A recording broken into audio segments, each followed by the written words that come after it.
সকাল 7টা থেকে দুপুর 12টা পর্যন্ত চলতে থাকে একা হাতে সংসারের সমস্ত কাজকর্ম, ছোট বাচ্চাকে সামলানো, রান্না, পুজো সব কিছুই একা হাতে আমি যেভাবে করে থাকি। রাধে রাধে বন্ধুরা, তোমরা সবাই কেমন আছো? আশা করি তোমরা সবাই খুব ভালো আছো। আমিও কিন্তু খুব ভালো আছি। তো তোমাদের সবাইকে সাথে নিয়ে আজকের ব্লগটা স্টার্ট করছি। সাথে থাকো, আশা করছি অন্য দিনের মতো আজকের ব্লগটাও তোমাদের খুব ভালো লাগবে। তো আজ হচ্ছে সোমবার। বিছানা পরিষ্কার দিয়ে আমি আমার ব্লগটা স্টার্ট করছি।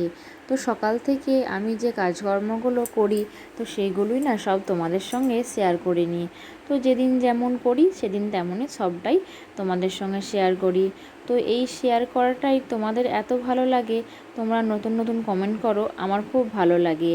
আর কি বলো তো, বাচ্চা নিয়ে তো সমস্ত কাজ করতে পারি না, তবু যেটুকু করি সেটুকুই তোমাদের সঙ্গে শেয়ার করে নিই। তো দেখো, বিছানাটা প্রথমে ভালো করে গুছিয়ে পরিষ্কার করে ঝেড়ে মুছে নিলাম। তারপরে এই জানলাগুলোও তো একটু ধুলো হয়, তো সেগুলো না একটু করে মুছে দিলাম, দিয়ে খুলে দিলাম। আর সকালবেলায় দেখো কি সুন্দর বাইরেটা, মানে আজকে না সকালের দিকে রোদ ওঠেনি, বেশ ঠান্ডা ঠান্ডা ওয়েদারই ছিল। তো খুব বেলার পরে না আজকে রোদ উঠেছিল। তো সকালবেলাটায় বেশ এই রকম ওয়েদারে কাজ করতে খুব ভালো লাগে। তো তারপর দেখো ঘরটাও না পরিষ্কার করে ঝাঁট দিয়ে নিলাম। আর সকালবেলায় তো ঘরটাই তো আগে পরিষ্কার করতে হয়, তো সেজন্য না আগে সকালবেলায় কী করি, ঘরটাই পরিষ্কার করে নিই। তো তারপর যে যাবতীয় কাজগুলো থাকে না সেগুলো করে নিই আর কি। তো দেখো আমি ওই রুমটাও ঝাঁট দিয়ে চলে এলাম, দিয়ে একদম এই রুমটাতে চলে এলাম। আর এই জানলাগুলোতে কি বলো তো, খুব নোংরা হয় যখন ওই ঝড় হয়। আর কালকে রাত্রের দিকে না খুব ঝাপড় দিয়ে বৃষ্টি হয়েছিল। তো যে ওইদিকে যে দাওয়ার দিকে আছে না জানলাটা, তো ওটা না খুব নোংরা হয়ে যায়, বৃষ্টি হলেই যত নোংরা এসে ওখানে পড়ে। তো দেখো আমার সব ঝাড় দেওয়া হয়ে গেল। তো নোংরাগুলো না সব বার করে নিচ্ছি। আর আমাদের যে এই বাড়ির সামনের দিকটা না, এখানটা না আগে খুব স্লিপ ছিল। তো তারপরে কি বলো তো, এই ছোট ছোট স্টাইলগুলো না কেটে বসানো হয়েছে, না হলে এখানটা না খুব পড়ার ভয় ছিল। তো যাই হোক, দেখো আমি সব ঝাড় দিয়ে নিলাম, দিয়ে গ্রিলটার এখানে না একটু ঝেড়ে দিচ্ছি। আর প্রতিদিন কি বলবে বন্ধুরা, এত মাকড়সার জাল করে না এখানটা, না ঝাড়লে একদম হয় না। তো তারপর কি করলাম, এই সামনেটাও না একটু ঝেড়ে দিলাম। কি বলো তো, বাড়ির সামনে ঢোকার মুখে যদি নোংরা বা ঝুল থাকে না, তাহলে দেখতে খুব বিচ্ছিরি লাগে। তারপর দেখো নোংরাগুলো ওখানে জড়ো করে রেখে দিলাম, দিয়ে তারপরে না ঝাঁট দেওয়ার পরই একদম মুছতে আরম্ভ করে দিয়েছি। আর ছেলের যে খাবারগুলো এখানে থাকে সেগুলো সব বার করে ডাইনিং টেবিলেতে রেখে এসেছি। তো এই ঝাঁট দিয়ে মুছে পরিষ্কার করে তারপরে আবার রাখবো।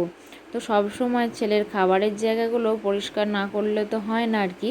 তো তারপর দেখো রান্নাঘরটাও মুছে নিচ্ছি।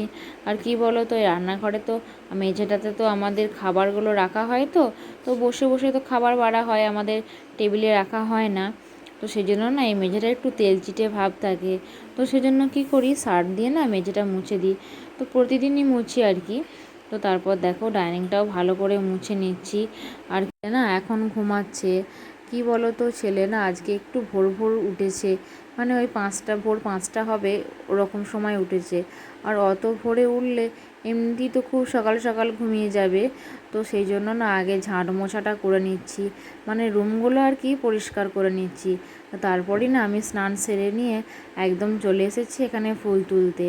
আর এখানে যে অপরাজিতা ফুলগুলো দেখালাম না আগে, তো প্রচুর পরিমাণে অপরাজিতা ফুলগুলো হয়েছিল এখানে। তো এই অপরাজিতা ফুলগুলো না তুলছি, তোমরা হয়তো বুঝতে পারছো না দূর থেকে। তো এই ফুলগুলো না দেখতে এত সুন্দর, কি বলবে। তো দেখো কত পরিমাণ অপরাজিতা ফুল হয়েছে। তো ফুলগুলো এলে না আমি এখানে মালা গেঁথে নিচ্ছি। তো এই মালা গাঁথছি, মানে আজকে না ছেলের জন্য কালীতলায় পুজো করাতে যাব, তো সেই জন্যই আর কি এই ফুলের মালা গাঁথছি। তো দেখো আমি মালাটা গেঁথে নিলাম। তো তারপর কি বলো তো, এই যে চাপ চাপ অপরাজিতা ফুলগুলো আছে না, এই ফুলগুলো না খুব সুন্দর মালা গাঁথা যায়। যেগুলো দেখবে একটু পাতলা ধরনের অপরাজিতা ফুল, সেগুলোতে কিন্তু একদম মালা গাঁথা যায় না। তারপর দেখো আমি দুটো জবা ফুলও নিয়ে নিলাম। তো পুজোর জোগাড় আমি আগে থেকেই করে রেখেছিলাম। তো তারপর না আমি না কালীতলায় পুজো করিয়ে চলে এসেছি। তো এরপর না বাড়ির পুজোটা করব। তো এখানটা তো একটু পা দেওয়া হয়েছিল, তো এখানে তো গোপালের সেবা দেওয়া হবে, সেই জন্য না গোটা ঠাকুর ঘরটাই একদম মুছে দিলাম পরিষ্কার করে। তো তারপর না আসনটা বিছিয়ে দিলাম। তো এদিকে দেখো আমি গোপাল সোনার জন্য মানে থালাগুলো ধুয়ে গ্লাস একদম রেডি করে রেখে দিয়েছি। তো তারপর না মিষ্টিটা দিয়ে দিলাম। আর আজকে গোপাল সোনাকে ফলের মধ্যে আপেল, আম, কলা আর শসা এইসবই দেবো। তো কি বলো তো, প্রতিদিন তো আমার গোপাল সোনাকে এইসব ফলই দেওয়া হয়। তো যখন যেটা সিজন, মানে যে সিজনের যে ফল সেটাই দেওয়া হয় আর কি। তো যখন লিচু, আম, তরমুজ এখন এই সময় বেশি পাওয়া যায়, তো এগুলিই বেশি পরিমাণে দেওয়া হয় আর কি। তো দেখো আমি শসা, আম এগুলো সব কেটে নিচ্ছি। আর এই যে যে পাত্রটা আছে না, ওখানে না জল রেখেছি, আর সব না ধুয়ে ধুয়ে পরিষ্কার করে কাটছি। তো এটা বলো তো বন্ধুরা, সংসারের অন্যান্য কাজের থেকে না আমার এই পূজা করতে বেশি ভালো লাগে। তো মনে হয় যেন এই পূজার ঘরেতেই সারা দিনটা কাটিয়ে দিই, কেন জানি না এত ভালো লাগে। তারপর যখন আমি আমার গোপাল সোনাকে প্রথমবার নিয়ে এলাম, তো ওরটা নিয়ে যেন ঠাকুর ঘরে মনে হয় সারাদিন বসে থাকি। তো যাই হোক, আমার গোপাল সোনাকে আমি না খুব সুন্দর করে যত্ন করে খেতে দিই। তো যেমন আমার ছোট্ট গোপালকে, যেমন আমার মেয়েকে যত্ন করে খেতে দিই, ঠিক তেমনই। আর কি বলো তো, আমার মানে গোপাল সোনাকে না খেতে দিয়ে না আমি খাই না। তো মনে হয় আমার ঠাকুর ঘরে গোপাল সোনা উপোস থাকবে আর আমি খেয়ে নেব, এটা না আমি একদম পারি না, কেন জানি না। কিন্তু কেন বলো তো, কেননা ও তো আমার ছোট ছেলে, তো ছেলেকে না খাইয়ে কি মা খেতে পারে? তো এরকমই একটা ভাব আমার যেন আসে।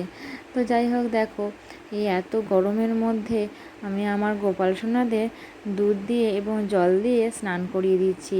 তো আজ তো সোমবার ছিল, তো সেজন্য শিব ঠাকুরকেও একদম স্নান করিয়ে দিচ্ছি। তো প্রথমে ঘি মাখিয়ে তারপর এই যে দুধ দিয়ে দিলাম, তারপর জল দিয়ে দিচ্ছি। প্রত্যেক সোমবারই শিব ঠাকুরকে স্নান করিয়ে দিই, আর আমার গোপাল সোনাকে তো স্নান করাই আর কি। তো তারপর আমার শিব ঠাকুরকে স্নান করানো হয়ে গেলে আমি আমার গোপাল সোনাকে খুব সুন্দর করে আজকে সাজিয়ে দিচ্ছি। তো দেখো একটা খুব সুন্দর গোলাপি রঙের জামা পরিয়ে দিয়েছি, আর তার ম্যাচিংয়ে একটা হার এবং মুকুটও পরিয়ে দিয়েছি। আর এই যে বক্সগুলো দেখতে পাচ্ছ, ওই বক্সের মধ্যে না আমার গোপাল সোনার অনেক সাজ আছে। তো কোনোটার মধ্যে আছে হার, আর কোনোটার মধ্যে আছে হয়তো মাথার যে ওই যে মুকুটগুলো হয় না, ওইগুলো। তো সব আমি আলাদা আলাদা করে বক্সের মধ্যে রেখে দিয়েছি। তো তারপর দেখো সুন্দর করে ফুল দিয়ে সাজিয়ে দিচ্ছি। আর আমাদের বাড়িতে কি বলো তো, মানে ঠাকুরের সংখ্যা অনেক আর কি। তো দেখো বাগানে এই পঞ্চমুখী জবাটা হয়েছিল, সেটা না মা তারার চরণে নিবেদন করে দিলাম। তারপর আমি আমার পূজা সেরে নিলাম, আর যে বাদবাকি ফুলগুলো ছিল সেগুলো সব এখানে সাজিয়ে দিলাম। তো তারপর তো জলখাবারের খাবারও করতে হবে আর ছেলের খাবারও করতে হবে। তো ছেলের জন্য দেখো আমি চিড়ে নিয়ে নিলাম, এখানে ভালো করে জল দিয়ে ধুয়ে নিচ্ছি। তারপর কি বলো তো, এটা যাতে একটু মিষ্টি মিষ্টি ভাব লাগে, সেজন্য দুলালের তাল মিছরি একটু অল্প পরিমাণে দিয়ে দিলাম। আর এদিকে প্যাকেট থেকে ডালিয়া নিয়ে নিচ্ছি, তো আর নিয়ে নিচ্ছি মুসুর ডাল আর মুগ ডাল। তো এটা না জলখাবারে আজকে বানাবো।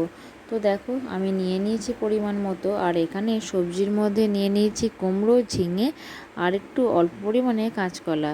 তো এদিকে কুকারের মধ্যে আমি টমেটো দিয়ে তেলটা কষিয়ে নিয়েছি। তো তারপর সবজিগুলো একে একে দিয়ে দিলাম। আর কী বলো তো, এটা কুকারে বানালে না খুব তাড়াতাড়ি হয়ে যায়। আর ওদিকে তো ছেলে চিড়ে সেদ্ধটা হচ্ছে রোজকার মতো। আর এভাবে না মানে কুকারে যখন যে কোনো রান্না করি, তো আমার না খুন্তির প্রয়োজন হয় না, এভাবে টস করে করেই আর কি যে নুন হলুদটা দিই সেটা আর কি মাখিয়ে নিই। তো দেখো কুকারে সিটি দিয়ে নিয়েছি, আর এদিকে আমার ডালিয়া রেডি হয়ে গেছে। তারপর কি বলো তো, থালার মধ্যে না জুড়াতে দিয়ে দিলাম। তো এখন তো খুব গরম, এই গরমে গরম খাবার আর কি না জুড়াতে দিলে খাওয়া যায় না। তো তারপর দেখো খেয়ে নিয়ে না বাসনগুলো সব ধুয়ে নিয়েছি, আর বাসনগুলো ধুয়ে নিয়ে না এখানে উবুড় করে দেব। তো সকালে যে বাসনগুলো ছিল না, সেগুলো সব এখানে গোছ করে নিচ্ছি। আর আমাদের বাড়িতে তো তোমরা সবাই জানো যে অনেকজন সদস্য, তো অনেক বাসনও হয় আর কি, থালা বাটি গ্লাস যাই লাগুক। তো দেখো এখানে ছোটোগুলো ছোটোর জায়গায় এবং বড় বাটিগুলো বড় বাটির জায়গায় সব গোছ করে সুন্দর করে রেখে দিলাম, আর গ্লাসগুলোও গোছে রেখে দিলাম। তো দেখো সুন্দর করে সব বাসনগুলো গুছিয়ে দিয়ে না, যে বাসনগুলো ধুয়েছিলাম সেগুলো সব রেখে দিলাম। তো আজকে দুপুরে রান্নাটা তোমাদের সঙ্গে শেয়ার করে নিই। তো আজ হয়েছিল এখানে মাছের ঝোল, মাছ ভাজা, আর দেখো মাছের ঝোলটা কিন্তু খুব সুন্দর রং হয়েছে। আর তোমরা তো জানোই দুপুরে রান্না বড় মাই করে। আর হয়েছিল চচ্চড়ি, মানে হচ্ছে লাল ডাঁটার চচ্চড়ি, আর এটা হচ্ছে মুসুর কলাইয়ের ডাল, আর এখানে আছে ঝিঙে পোস্ত। তো এই ছিল আজকের দুপুরের রান্না। আর আমি এদিকে দুপুরে ছেলেকে বাড়ির তৈরি একটা খাবার খাওয়াচ্ছিলাম। তো খাবারটা কি দেখে তোমরা হয়তো একটু অনুমান করতে পারছো। তো তোমরা যদি অনুমান করতে না পারো অবশ্যই আমাকে কমেন্ট করে জিজ্ঞাসা করে নিও। তো দেখো ছেলে না দুপুরের খাবারটা খেয়ে ও দিদিয়ার সঙ্গে খেলা করছিল। হলো তো ওদের দুই ভাই বোনের মধ্যে না খুব ভাব। তো যাই হোক বন্ধুরা, আজকের ভিডিওটা এখানেই শেষ করছি। আবার দেখা হবে নেক্সট ভিডিওতে। রাধে রাধে।